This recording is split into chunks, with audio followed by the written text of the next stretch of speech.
Kevin on stage. I think that's his guy's name. Let's circle back to this and how you really felt about this, how this made you feel. Can you revisit it? So I understood what he was saying. He was brutal as hell. And honestly had me feeling some type of way for a couple days because, you know, I felt like the young lady, a black woman, I felt like he was digging in on black women as if she was a representation of all of us. What she was speaking about, what she was asking for, like, she makes 6 figures. So, I mean, I get it, but her requirement of a man was very superficial as far as what I was concerned. You know what I mean? She wants a 6-figure man because I guess so she can be able to submit, and she has a 13-year-old son, so she doesn't qualify for that. For her request being superficial as it was, and then his response being superficial as well, like, you know, what size clothes do you wear? And we know men like to have something beautiful on their arms, especially if they make so much whatever amount of money. But me personally, even if you make 6 figures, I'm not going to want to be with you just because you make 6 figures. If you don't have any substance, if we not vibing, then I'm not going to want to be with you. I don't require my guy to make 6 figures either, though. But that female, would you say that it'd be far-fetched to the female like her if she found a man that was 6 figures, even if she weren't interested in him, to maybe partake in some acting? Do I think that she would? Yeah. Probably. Yeah. I mean, yeah. Because I think that's what she wants. But that's what she wants. You know what I mean? And she didn't say anything else. You know what I mean? She didn't say, I want her to make me laugh. No. Or, you know. And I also think, though, you can tell if you watch the video that she's struggling with her own self-esteem issues. You know what I mean? She rated herself a 5. What do you and rate a 6 yourself? when she put herself together. Yeah. And I think she just, instead of calling him, I would have never called him. I wouldn't have stayed on the phone past him. He started off rough, you know what I mean? And if anybody, that was my first thing ever seeing him in. So knowing that he does stuff like that, I'm assuming because she's seen his stuff, she says she caught him. He's well known in the dating community, right? And the dating community is a place on the internet pretty much where men go when they can't figure out why women have ghosted them or why women were interested and they feign interest. And guys go to these places when they're like, she just really, really liked me. And then, you know, she liked me on Tuesday and Wednesday, she won't even return my calls. And so there's like guys that will go to men who are better at this to try to get their advice on keeping their attraction high, which I've seen his material. I'm not a fan of his material because, you know, me personally, if it tips over into the tricking area, I'm completely out. Everything with me's got to be completely natural. Right. But this guy will say, he will give the advice to women. I've seen him give advice that, you know, all the splurging and these things are okay. Right? Like he goes, just make sure if you got a woman like that, you can afford a woman like that, which I would never give anybody that advice. Right? So I don't think he's got the best dating advice. Now, going back to the subject of him being brutal, I can say that personally, I've left a female on a date in 15 minutes and paid for it right here in Fayetteville. In my mind, she's still blinking like this on that date at the Mash House right now, right? I think she's still, because if a female presents herself to me as a high value male, I already know that I have my life together, right? And I don't think that a woman has to have I just need to know that I like her. Right. That's all you could be. I could, do I like you? That's it. Okay. Right?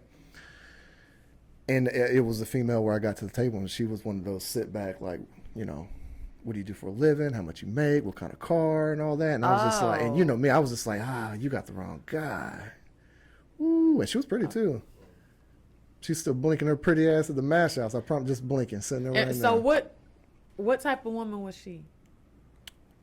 Like, what? We're gonna call her a beta male provider seeking female. Oh my gosh! I'm not gonna call the sister. I'm not gonna call the sister anything bad because the exchange for female companionship and money has been going on. It's the oldest profession. The first profession there ever was that. See, There's a market for it. I can't relate. That's why when I saw this, I was just like, oh, first of all, I felt like I didn't have enough leverage to even defend her for real because of how it was. Like, you don't know your worth. And I think a lot of women, a lot of us do struggle with, self-esteem issues. No matter how beautiful we are or how many compliments we get, we still struggle with our self-esteem issues or our self-worth and stuff like that. But you still know at some point, well, me at this point, it took me a long time, as to get to the point to where I'm at, but I can tell that I've grown a lot and I've learned my self-worth by the type of men that I've started to attract now. They're nothing like they used to be because I'm nothing like I used to be, but I also was never going after, I always dated down. Always. Hypogamy. There you go. I always dated down. Yeah. I've had a couple guys that I've been with that made more money than me, but for the most part, they never did make more money than me. And I loved them just the same and probably didn't need to because they weren't even good for me, not because of the amount of money they made or didn't make, but because they weren't good for me and I wasn't good for me. You want to control.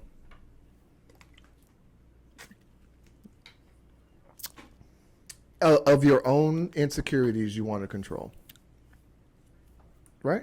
You can say that. Yes. Yeah, the same reason. Yeah. It's the same reason.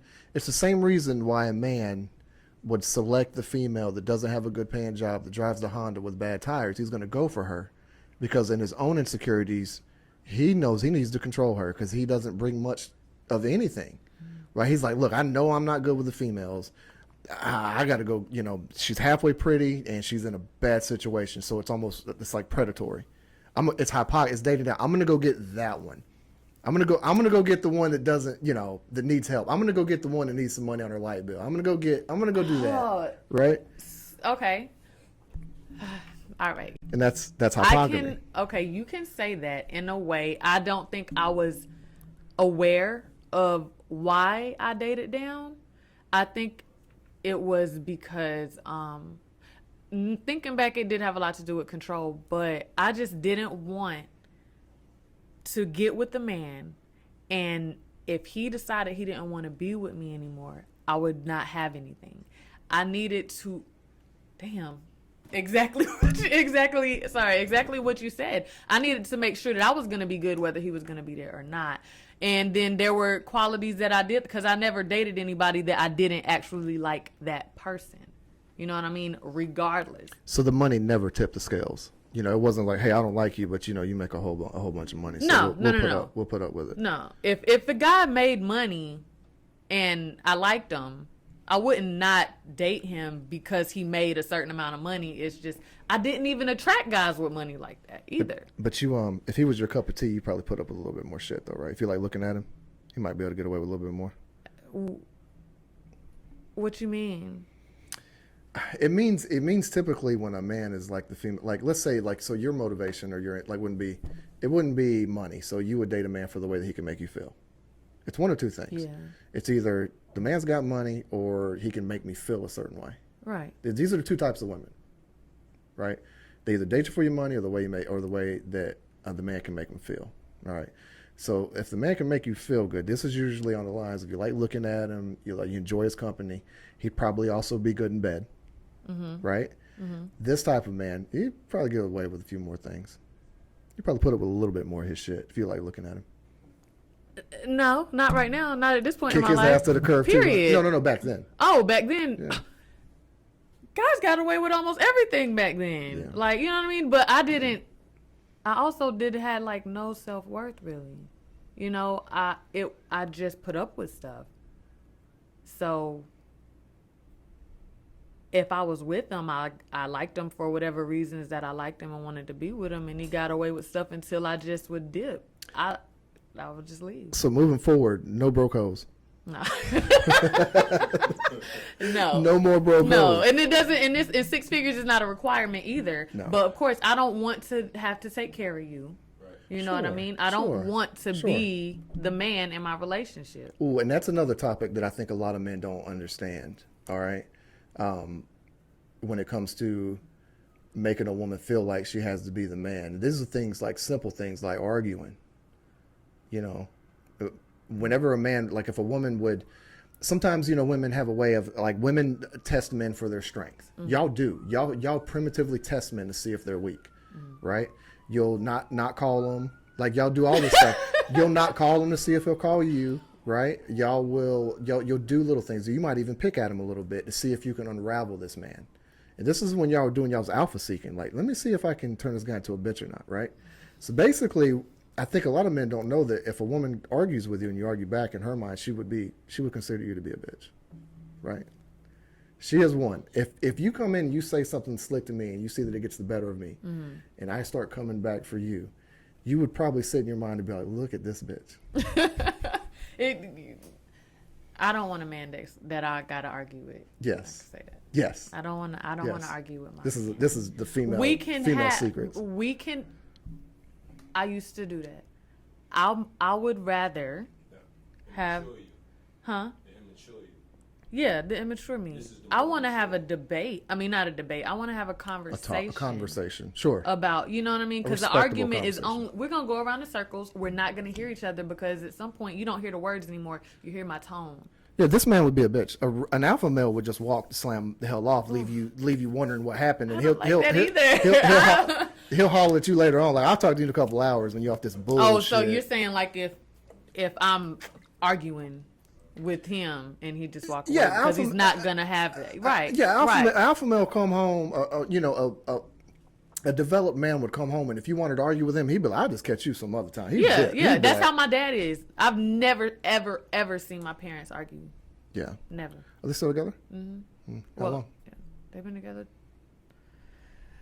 22 years. It's my stepdad. Gotcha. Mm-hmm. Okay, so you have been in very, very unhealthy relationships. Extremely. And probably have one of the most compelling stories of surviving. Honestly, it's very lucky that you're here because there are women that lose their lives. Thank you. In the process of domestic violence, right? Mm-hmm. So, what happened, man? What happened? Let's start with the day that, you know, the roughest one happened. Of course, I know. Okay. I know your story, right? Okay. Mm-hmm. But we're gonna go to the day of what happened, and then we'll try to isolate why you think it happened to you. So, Halloween 2010, my best friend Scarlett was like, "Hey, let me babysit your daughters or whatever." I'm like, "Cool," because my kids are both in diapers. I get to go out with my guy. This was your boyfriend? This was my boyfriend. Okay. At the time. Y'all lived together? He lived with me. How much? Oh, he lived with you? He lived with me. How much time in the game did y'all have? We was together like 3 months. Okay. Not much time in the game. Nah. We was on our whole relationship was like 6 months. Yeah. All right, go ahead. For everything that happened. Go ahead. So we went to a liquor house in Harnett County. And then we left there and we went to a party. He was very hood, he was in a gang and all that good stuff. So he just got out of jail the day before. Mm-hmm. We got into an argument about him messing with some girl because you have your dude phone when he go to jail or whatever. So you already know. You went through it. Of course. I'm 21. Ooh. I was 21. Bad move. Bad move. So I went through his phone. Stay out of that phone. It would have came out anyways. But, you know, I looked through the phone, found out he talked to some girl. In the midst of all this, we follow his cousin there. His cousin shoots out into the crowd. There's a crowd of people outside at this party. And he shoots into the crowd. And I've never been around stuff like that anyway. So I'm like, yo, you trying to get me killed? You already cheating on me? Da-da-da-da-da. We pull off. By the time we pull off, we're arguing. We're going like 65 miles per hour. Down the road. He's yanking me back and forth. And the next thing I know is I'm just laying in the street.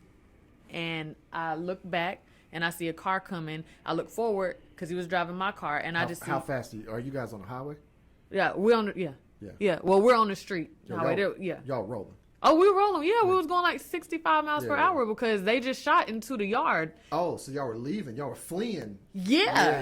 Okay, You know? So, there's a car coming chasing us.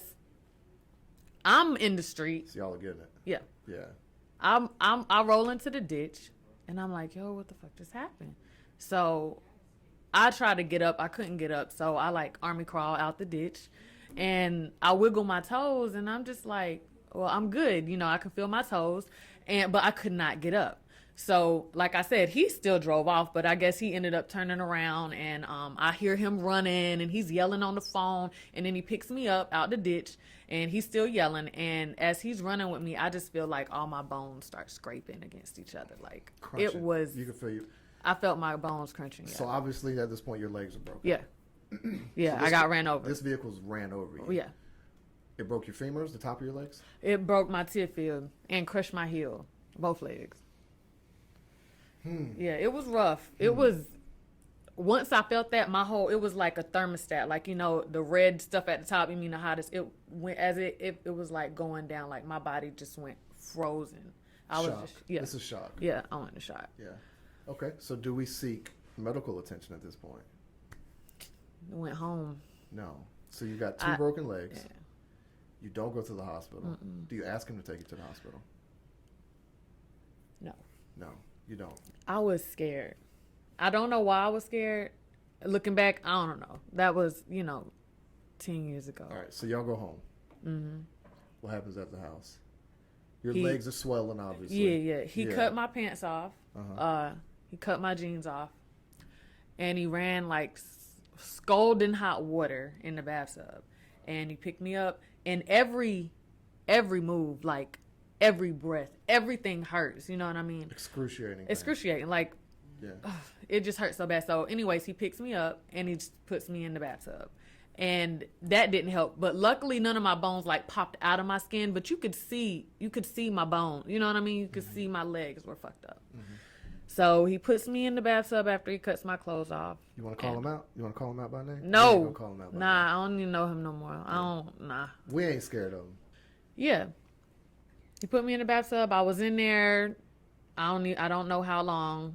And he got me out and put me on the bed, and I was just, I passed out a little bit a few times, I think, from the pain, because I would wake up like and just be in pain. It was just it was 8 hours before I ended up going to the hospital, and he took me the next morning. Which was a long time. Oh yeah, break. This is a long time. Yeah. Yeah. It was 8 hours before I got any medical attention. Matter of fact, Did you go to Cape Fear?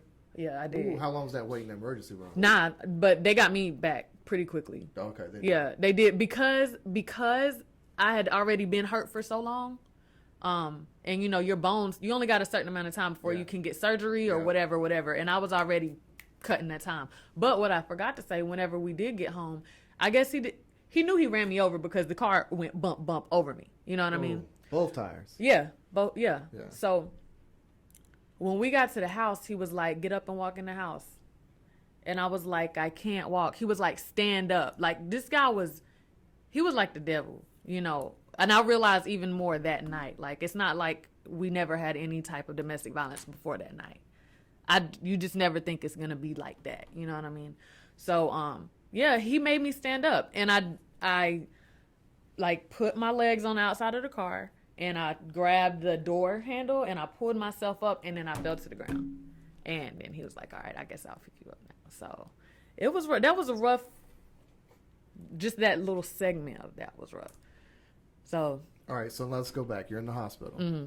What are they saying? Is he of course he's not with you. I'm just guessing. Is he with you? For a little bit. Because he's got a dip because he just ran you over. I didn't tell them. I didn't tell nobody he ran me over. They know though. I think they're very good because like they deal with domestic women coming. They probably, and I think that's another reason I didn't, because I still had kids. So they was probably on. I bet if he would have stayed, somebody would have came in the room and been like, "Hey," they would like they're good. Yeah, they're good. But anyway, go ahead. But so what are the doctors saying? They come in. They were asking what happened, and I was just like, I said that I didn't close my door all the way. And that we were just driving really fast trying to get home, and he hit the curb too hard, and the door flung open, and I just fell out of the car. And Did he look like he was buying it? I don't remember. Look, Yeah. I don't even remember because I was in so much pain. Like, my legs are swelling more and more and more. It's already been like 8 or 9 hours at this point. You're just like, fix me, fucking give me Period. medicine, You do know, something, fix me. I had like an hour to decide or less to decide if I was going to get this rod in my leg. And then I was like, I don't know anything about surgery. I need to talk to my mom. At this point, my mom still doesn't know I got ran over. Her phone is off because she's in church. So I didn't have anybody to reach out to. I was just like, I heard if you get surgery or rods or metal in your body, it's going to hurt really bad whenever you, when it rains or whatever. So I was like, I don't want to do the surgery. They're like, if you don't do the surgery, your recovery is going to be even longer. Mm-hmm. I still didn't do the surgery. I was in a wheelchair from that day, from Halloween to Valentine's Day. And I was still with him for most of the day. So after they sent, so the first initial doctor visit, they put you in cast? What did They do? put splint. You need surgery, but you won't. Yeah. You declined it. I had an option. I think they would have preferred me to get surgery, but I just... What were they proposing? I'm sure metal. Metal, yeah. Get a rod in my leg and some screws and stuff. Yeah. But I was still young, and my body would heal good, but it still took a dumb long time versus a month. You're right. How old are you at this time? 21. 21. And all of this. So, you go home. Now you're casted up. Mm-hmm. All right. And this is the same house. And he's there. Mm-hmm. How's that going for you? You can't walk. Both your legs are casted. Yeah. And let me say this, because I can only imagine people listening like, what? This dude ran you over and you still stayed with him? Oh, yeah. It was a lot bigger than just staying with him. You got to think about it. There was nobody to take care of me. Like, even when my parents found out, like, my dad was working, my mom was working, my grandma can't pick me up and carry me to the bathroom. You know what I mean? It wasn't as easy because, of course, I wouldn't even have to make the decision to leave if somebody would have, like, came, got me. I can't. So you didn't have any. All right. So I'm sure everyone's curious where your parents are. How old are you in this story? 21. 21. And your mom and dad,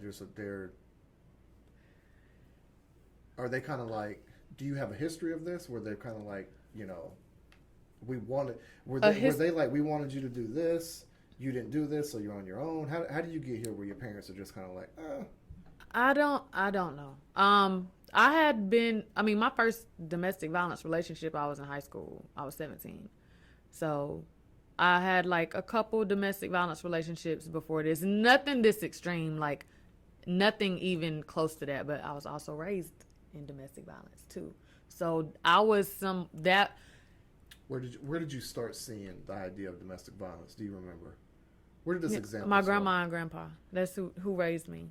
Would they argue or they like hit each other? Argue, fought. Yeah, a lot. Like, so you're like, this is love. For me, love. I'm not gonna say that I thought it was love, but what I will say is that there were certain levels of domestic violence that I was kind of like, like maybe if a dude slap you, it's messed up, but I mean, okay. But if he punches you in the face, then that's like next level. You know what I mean? I really categorized the different levels of domestic violence. So it was a norm for me.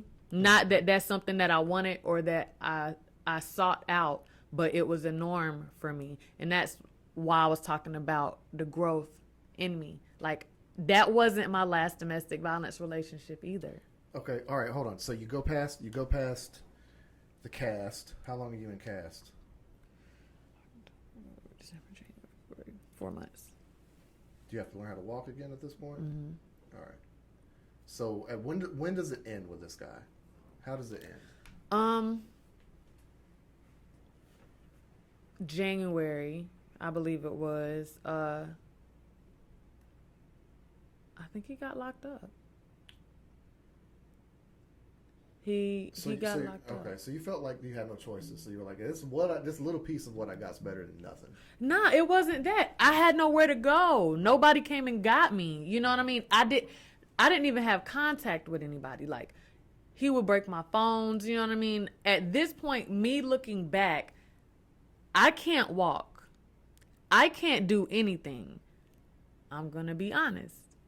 If it were my daughter at 21, I would have got her. Period. Yeah, absolutely. You know what I mean? Not taking anything. I've accepted responsibility for everything that I allowed myself to go through in my life, which is why I am where I am now. But I still kind of wanted to be with him, but I was still very, what do you call it? Stockholm syndrome? You ever heard of that? Mm-mm.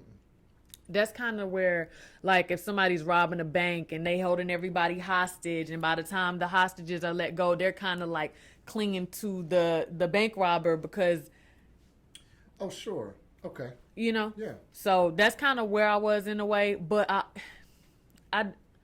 I don't really know how to explain it. You hurt somebody and then you reel them back in, and you hurt somebody and you reel them back in. And it was really a lot of that. It was a lot of me feeling like there was nobody else there for me. Like, well, this was because there was nobody else there. Right. If you'd had another option, you'd have took another option. Yeah, sure. Absolutely. But he was also never I was at home by myself most of the time. Like, I would pee in cups and just like push them aside the wall because I didn't have, even he wasn't there. You know what I mean? So I really was by myself. Phone be broken, you know. Even electricity got cut off. It'd be 30 degrees in the house, literally. Like, it was I know that hurt on broke legs too. It was really rough. Like, it was a rough time for me. It was rough. So you know? This isn't the end. It happens again, right? You get rid of this dude. Yeah. Y'all, he goes away. He goes to jail. But he didn't go to jail for me. He went to jail for robbing some store or something. Okay. He kill anybody? I don't know. Yeah. All right. Let's leave that out of there. Yeah. All right. So you find yourself into another predicament, another circumstance. Tell us about the next one. And we gotta say that you mentioned it in high school, and you mentioned it with this guy, right? So at this point, I'm going to say at least at this point in your life, it'd probably be safe to say that you had like abusive relationship seeking behavior. At this point in your life, before you developed.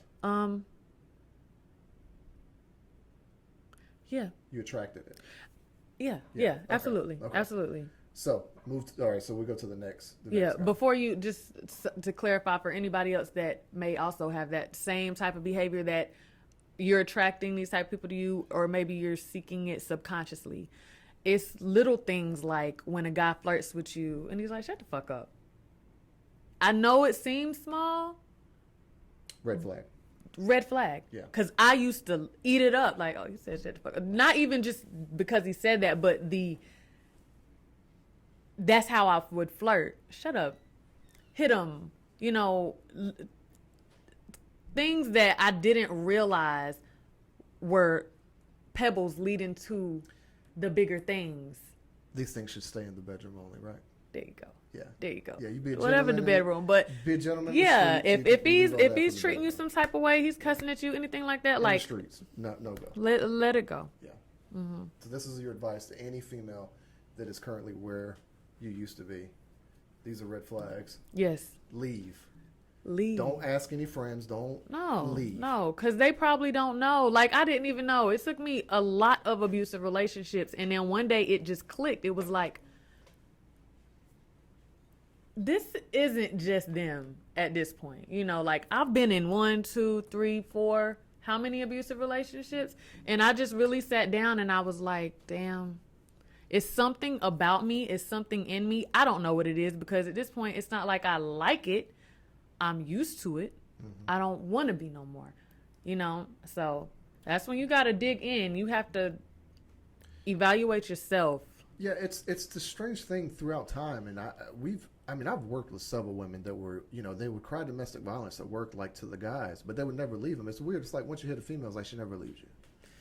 And like, but these women at first, like, as a friend on the side to these women, you know, you try to tell them, hey, why don't you leave? What about your brothers? What about you? But these women on their own will not leave most of the time. They'll go back, right? It's weird, man. It's like, and eventually, I got to a place where I would meet women in different work environments, and if they would talk about their boyfriend hitman, I wouldn't even listen anymore. I'd be like, you're going to go back, you know, right? Like that's how I was just like, I've seen this story hundreds of times now, and y'all go back there. There ain't nothing we can say to help you other than leave. Right. But I think this is what's so strong about it coming from you, because you can help them. You know, and your message is leave. Yeah, it's don't question and more leave. Before you can't just leave, depending on the type of man it's with, or if it's, you know, because domestic violence happens the other way too. I'm not gonna act like it's just, but you normally, you know, it's the woman and the man, but you need to make a plan. Because I have a homegirl, she made a plan. She had to strategize a way to leave safely, because you really don't know. Men that are abusive like that, it is for control, a lot like rapists. It's predatory. Yeah. Sure. You know? So I think all women should have getaway money. Like even when my daughters, when it's time for them to date, or even someone that was gonna, like, let's say I was gonna date someone, right? And they wanted to cohabitate. I would say you might want to have $5,000. So at any point in time, you don't want to be here anymore, you can get up and leave on your own. And you can restart again. Everybody should have getaway money. Man, even if you don't have $5,000, even if you got you need gas money. If you don't, I'm just saying, because I was young when this stuff was happening. I ain't had $5,000 at one time and then at all. Make a $20 stretch. Yeah, you know what I'm saying? And this same time, though, this is probably, what, 08, 09? This is 2010, 2011 when that particular situation happened. So we're still healing from a recession or in the middle of it. Nobody had money back then. Because I remember I met you because we moved back to Fayetteville. Right. From Wilmington. Yeah. Nobody had money back then. Right. $20, man, we had to make $20 last. I was making some good money back then, though. I mean, I was 21. I had my first place by myself was a house. I was a manager at a kiosk in a mall. Ballin'. And I was working at making them gold chain necklaces. At Traded. You know, right. And I was doing pretty good financially. Yeah. Until that happened and everything was gone. But make a plan. Even if you don't have that money stacked up or whatever, you just need to make sure this cat don't know you leaving. If it's you know your dude to whatever extent. He doesn't need to know you're leaving. You might need to be getting ready to go to work, or, hey, I'm going to go drop the kids off at the babysitter, or I'm going to go check out my homegirl if he allows you to go to your homegirl's house. Because some dudes don't allow you to do stuff. My dude I couldn't have a piece of skin showing. You know what I mean? Like, he would have people watch me at the mall. Oh, so, sure. You know, you just have to make a plan, get out safely. Like, with the one... No, keep going. The one after that, how I left him. Hold on. Okay. So I think we're gonna drop a secret. All right. Okay. But it's for the better women in this position. Okay. All right. All women become intolerable when they want a man to leave them, so that it would be the man's idea. Most times, right? I don't know. I mean, maybe not on purpose, but even when I was ready for these relationships to be over with, I don't think I was intolerable enough because they still wouldn't leave. That's what I'm saying. Don't do that. Because most women. Most women will become intolerable, and nothing you do is right. And this is your hint. Hey, it's time to go. And women will do this because they want the man to feel like it's his own idea as he leaves, right? This is a thing that women are very notorious. Like, you never broke up with a woman. She did it every time. She did it. You thought you were wrong. You thought things were going bad. She did it, right? Look, she's not good. But you're saying this isn't a time. You can't come home and be intolerable and start arguing. Like, you got to go. Well, you're going to know. At some point, like, if the fear is there like that, like, you're probably going to be extra careful. Like, I never told nobody my dudes was beating on me. So I don't really, like, I'm sure maybe some women do go and talk about it at work or whatever. I never did. When my face was busted open, nobody knew why. I made up a lie because I wanted to cover it up. I didn't talk to my people about it because I knew I wasn't going to leave.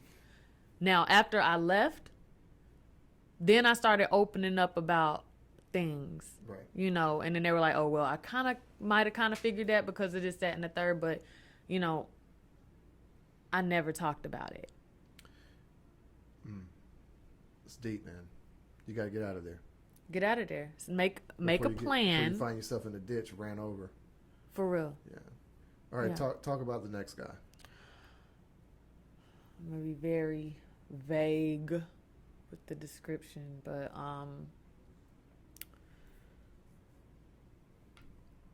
it's crazy because a lot of times people can't fake who they are but for a certain amount of time. After about 3-4 months, you're gonna be tiptoeing into you out of that, for the most part, the honeymoon phase. You getting more infatuation phase. Right. 6 months, people. Mm-hmm. This last 6 months before you figure out who they are. This is exactly 6 months. Keep on holding on. Yeah, keep on investigating. But that one went on for cause it was he was like, I can't believe, you had somebody run you over. You can't be messing with guys like that. Da, da, da, da, da. And I was with this next one for a few years, and so you got some years in the game with this one. Mm-hmm. But the abuse didn't start until after a year and something. So, what kind of abuse are we talking here? Body slamming me, punching me in my face, busting my face open. I don't think he ripped out my hair. Those were others. Dang, there was one more after that. But this was, he would body slam me. But I would, with him, there was a lot of times where I'm fighting back, But after a while of fighting back, it's it's going to get worse. So you just need to, whatever, try to avoid conflict, avoid the gaslighting. But that when it comes in, when you making more money than this guy, or I'm taking care of you and you're abusing me, I feel like I'm the man in the relationship. Yeah, it's that thing where you guys, when you feel like you're the man, it does make you, it's very hard. Men in nature respect submissiveness. But there's no way. This is not the circumstance for you to naturally be in your submissive energy for a man, right? You're the man here. You're paying the bills, and right. But you'll treat them like that. Yeah. Which these things in turn, frustrate men to the point to where it would.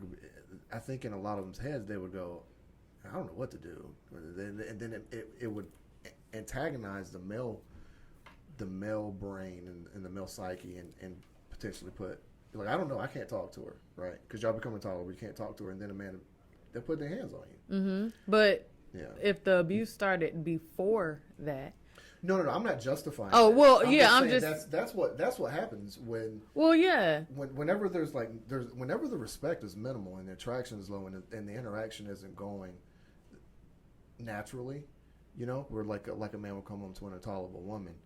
You gotta get out of there for both of you, Yeah. Because these are the recipes for domestic violence, And sometimes it's not even the intolerable part. Sometimes it gets to where it is a normal thing in the relationship. When you got couples that's been together for years and it's a domestic violent relationship and everybody didn't really know this particular one either, but it was we were still attracted to each other. Mm-hmm. We still wanted to be together, but it was. Did y'all care about how people viewed you? Did you ever think about people know we fight? People see this. Other people know. No. Yes. Did you ever think by saying in this that people would be like, man, that's KeKe, man. She got that dude. He be beating her ass. See, nobody knew. Okay. No, like I said, none of my relationships did I tell people this.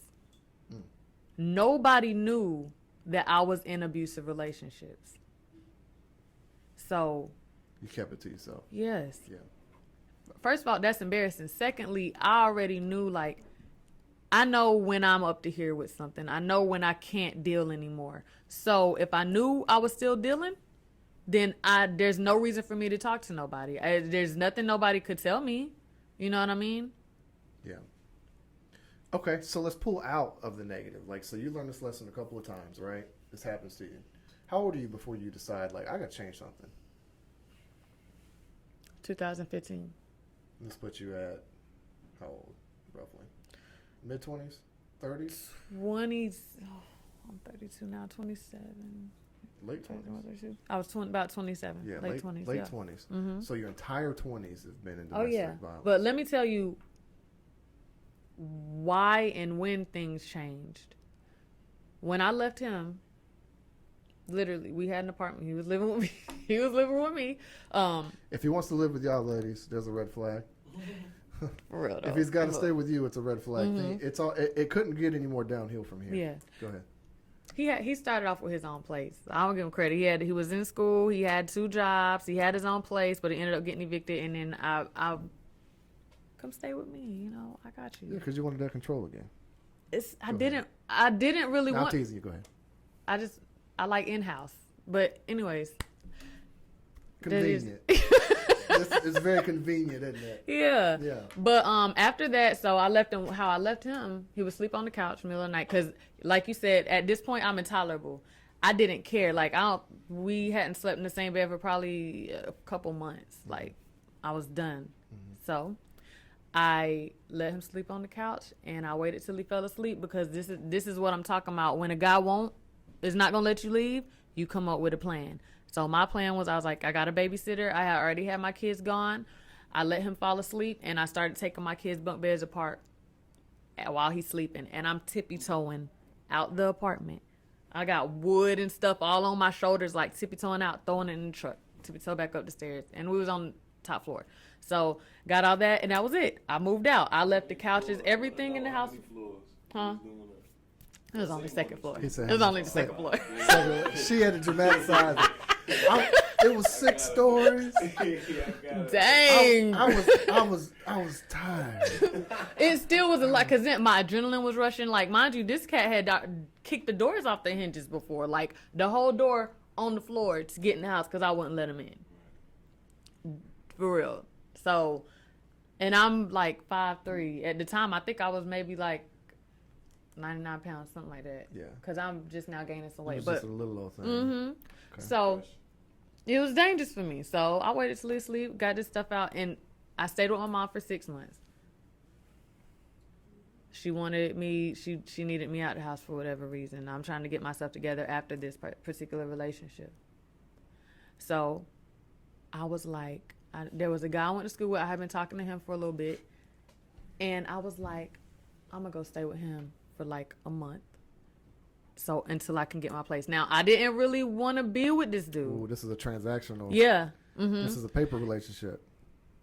Yeah. Yeah. Cool. Yeah. It is what it yeah. I my intentions were. This is resource dating.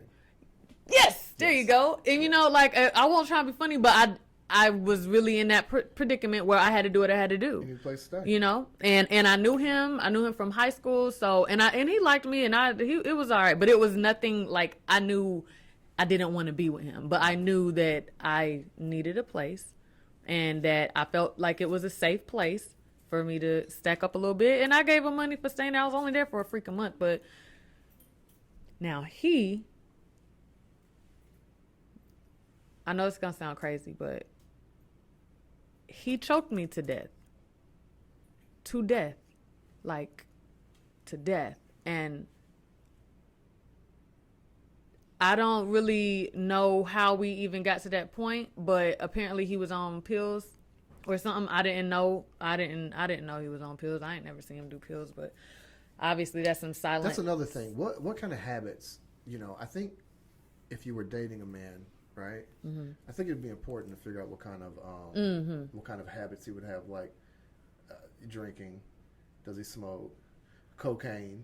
Mm-hmm. Right, like these things, like what type of substance, like is there substance abuse presence? Because I think a lot of times there is like substance abuse and domestic violence, like this is hand in hand. Yeah, like we know this. You know, you lose your sober rationale. Right. You know, there's a lot of guys, man, and a lot of women that I know woke up in jail were like, man, if I would have been sober, this would have went a whole different way. You know, if I'd have just been a little bit more sober, things would have been way different. I'd have probably just smooth walked off of that whole transaction. I can say that for sure. But anyway, so this guy chokes you. Yeah. And the crazy thing is, this guy chokes you to unconsciousness. Yeah. Multiple times, like in that same night, it was crazy and it was random, but it wasn't like there. Now I guess there were some telltale signs looking back, like, but nothing like it was just so different from the stuff I thought I already learned my lessons. You know what I mean? I'm like, all right, there's no more, none of this, no more abuse, no nothing. I'm not having it. And I wasn't. That happened and that was it. Pardon me. What led into that happening, or did it just out of the blue? So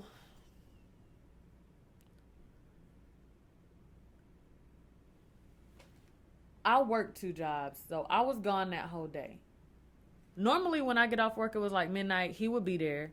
He wasn't there. He didn't have a car. So I was just like, I hit him up like, hey, I'm at the house. I'm going to leave the door unlocked, whatever, you know, just checking on you. He was like, all right, I'm on the way home. Now, since I wasn't in love with this dude, I really didn't care if he was on the way home or not. I just wanted to make sure that he was straight. So when he did get there, which was like 2 or 3 hours later, I heard like some footsteps go in the bathroom, and it was a lady.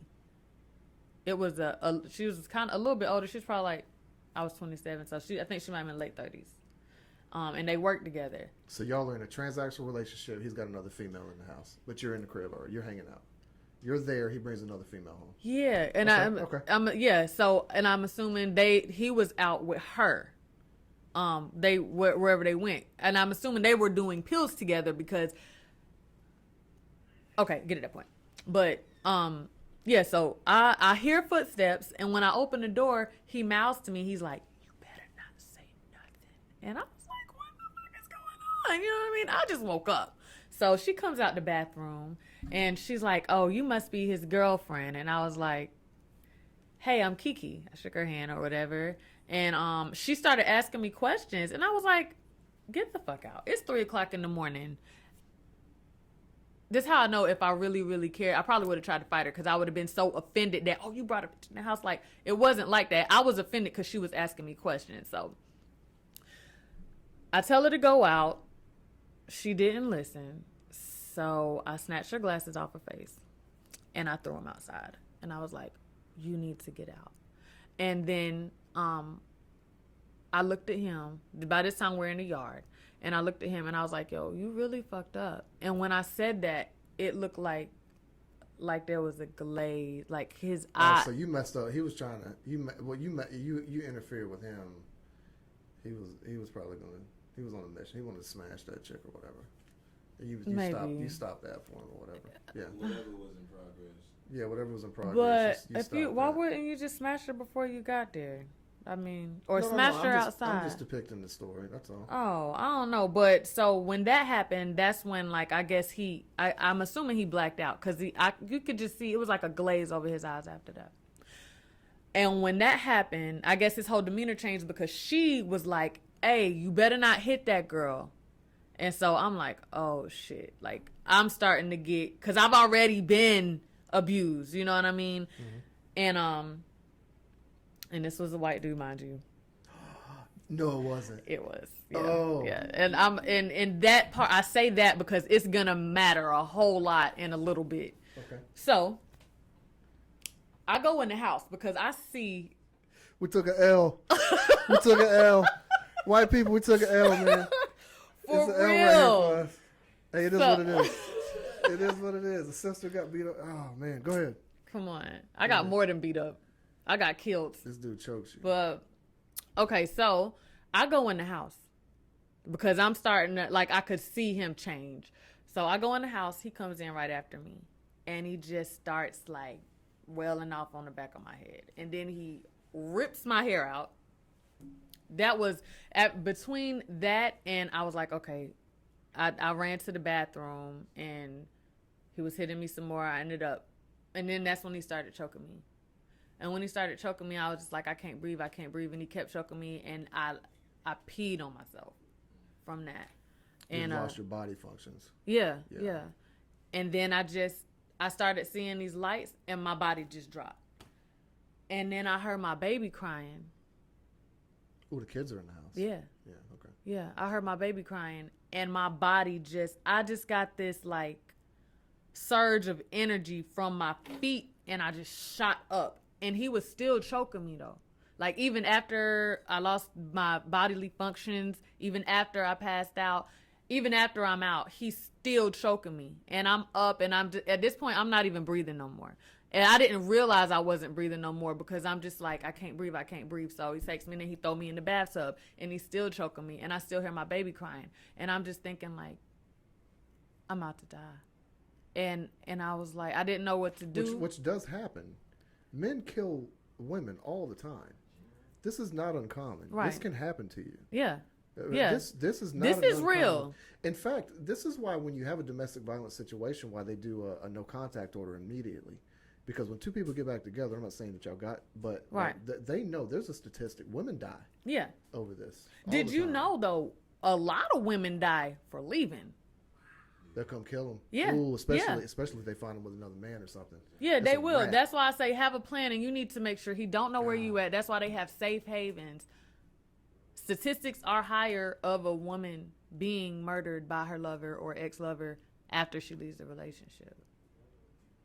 So it's all bad.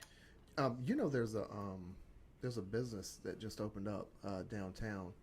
Now I wish I knew the name of it, but there's a woman that she has a room. She's got rooms where they put like TVs and stuff in there, and women can go and like smash them. I was just talking about that.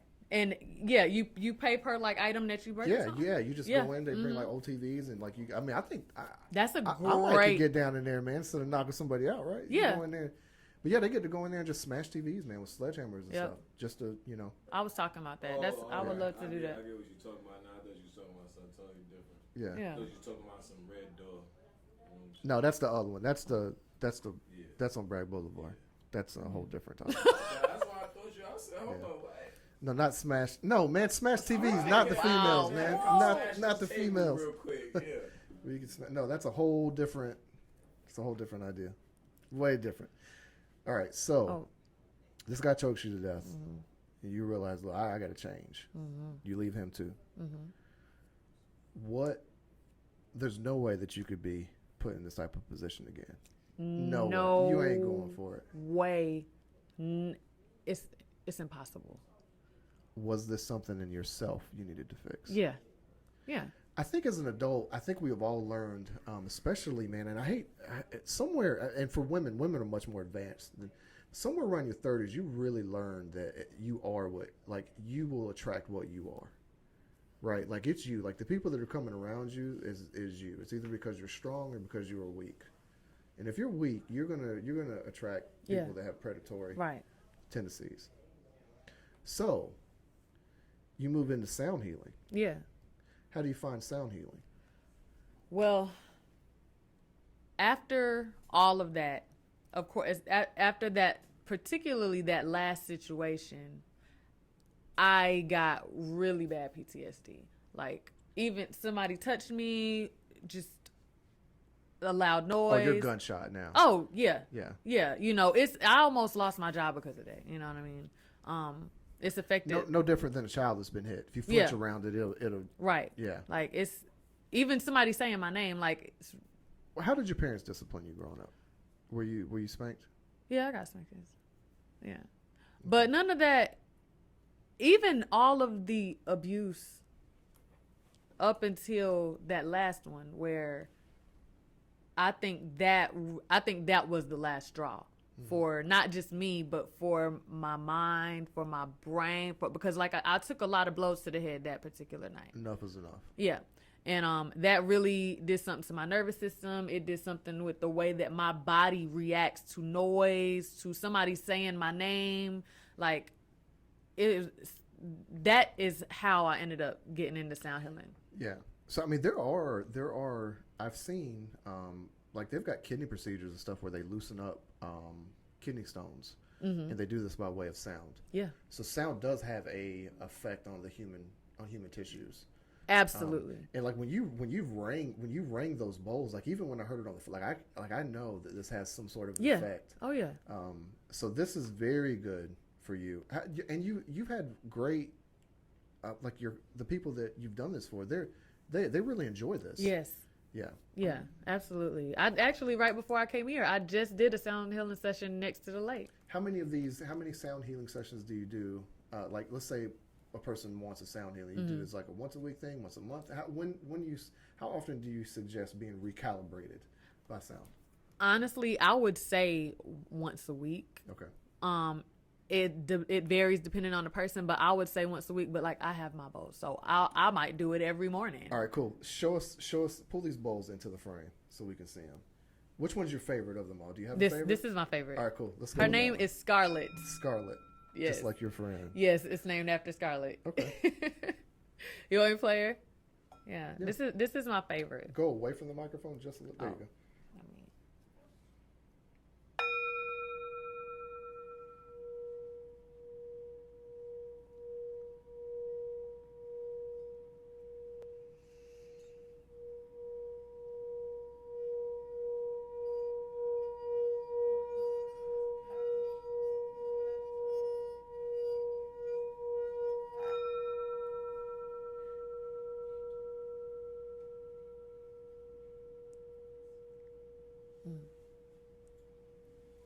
It's even 10 times more profound through the earphones and microphone. I can still hear it ringing. Can y'all can't hear it ringing in here? Can you? I can't even. I Can don't you? even hear it. I don't think. I can hear it.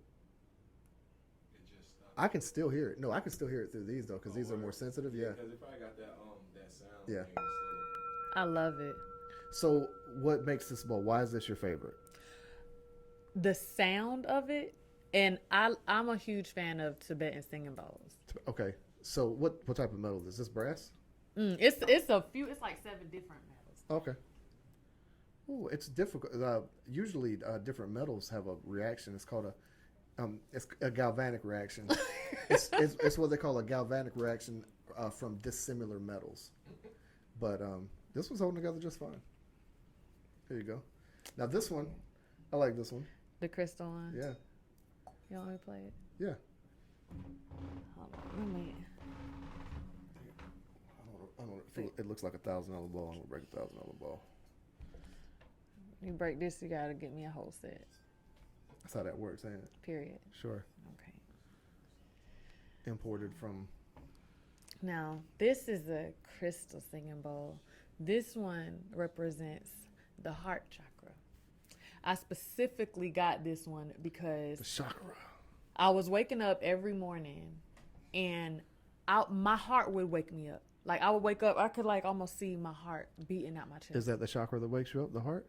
I think hold on. We've all woken. Hey man, you ain't. Hey, look, hold on. You ain't never woke up and been like, oh, what's that? But you do know we Like, wake. yo, what is it? What do I need to do right now? Okay, go ahead. I lost my train of thought. But Okay. actually, the stress hormone is what wakes us up in the morning. Though. Cortisol. There you go. Cortisol. Yeah, that's what wakes Cortisol. up. But it depends on how Yeah. how fluent it is. But yeah, this is the heart chakra. Go ahead, hit me. Hold on. I'm commonly told that I don't have the heart. I don't have the ability to feel. Go ahead. Let me see what happens. Well, we all have the ability, but I'm gonna enhance that for you. Let me see.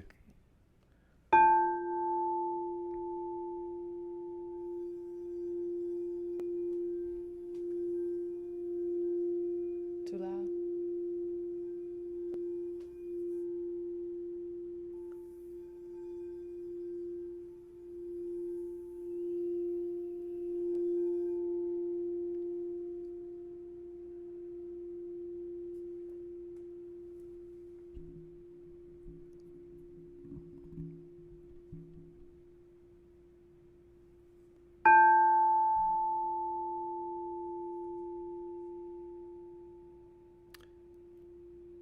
What's that last hit for? Is that just a little razzle dazzle? Did a little razzle Just a little razzle dazzle at the ends of my sessions, because the session's very per person. What you experience with it, like if I do it at the park or something, I'll lay down a yoga mat and probably a blanket because it's wider than the yoga mat. I'll stick an incense in the ground, light it up, and this bowl is gonna always be stationary. So I'll come and with these, I'm walking around the body. I got one in my hand, one balancing on my arm for 20 minutes to an hour. Like I do my sessions like that. And it's almost like I had this one guy describe it like, it's like his body was floating because with the incense, the wind is blowing. So sometimes it's blowing this way, sometimes it's blowing that way. Sometimes he's smelling it, sometimes it's not. So it's as if he's moving. And then with this bowl being stationary, that grounded him. But with these, I'm going around his body, and not only that, I'm like standing over your body. Oh man, there was this guy, and there's only few videos of it on YouTube, but there was a guy that could harness his energy, and he could shock you. He was a natural healer, and they sent in a journalist who found this guy, and he said that he was very in touch with one of his ancestors. And this guy literally took a non-biased American journalist and he shocked him with his hand, right? And he described it. He was like, I pulled, and he described basically what I understand now to be like the channeling his energy. But I could tell that he was trying to say that he uses one extremity to ground himself, and he would say it would come from here, right? Which is the chi, and then martial arts and fighting and meditation, the chi, right here, right? But he could shock people and he would heal. But when he found out that they had videoed this, he said that his ancestor like got mad about it, and they never found the guy again. So if you guys get bored, go look on YouTube about the guy, the human that could shock people, and it's legit. But he could do it. Dang. Yeah, he could do it. So yeah. Anyway, energy, frequency, sound, all is. And There's scientific information to back this up. Oh yeah. And at 100 hertz. Is I know where what hertz are. That's at that level they attack the cancer cells. The free radicals. Yeah. They attack the cancer cells. Like I'm really looking into yeah. So I would love. Well, you're gonna know your science on this, huh? Yeah. I mean, that's something that you're I gonna really face skeptics once this goes. Of course, you would have to face. Right. Everyone faces skepticism. Of course. And before I started doing this around the same time, because before I got into this, of course, I went to the doctor. I'm like, I'm sure that they have some type of medicine that they can give me to stop me from jumping around. But the doctor didn't really believe that I was going through what I was going through. I explained some things, but I guess I might have needed to go to a psychiatrist. Well, of course, the doctor, the pharmaceutical companies, they're like, here, boom, take this opiate. No, whatever they gave me didn't work, and it was like $40 for a thing. I think it was serotonin, but whatever, it wasn't enough. It did nothing, and I wasn't wasting money. This is common. Yeah, but before this, I started studying neuroplasticity, and neuroscience, and neurology, and that's when I was like, I'm about to rewire my brain. Period. And I started studying, and I started reading, and I would. Well, and I'm sure you've done this through healthy self-hypnosis too. I mean, more positive thoughts, seeking right? Like there's you've retrained your mind. Yeah. With this and positive thoughts. And, yeah. And knowing that everything it's always duality. Everything is not always going to be positive, and so we can't lie to ourselves about that. But anything that we do will be done better if we do it in a positive light. You better not break my bowl. No, I'm going to show your bowl off. Oh, okay. All right, we're showing off. This is my favorite bowl. She's going to need to say it. All right, guys, so we'll have all of her information on here where you guys can get in contact with her.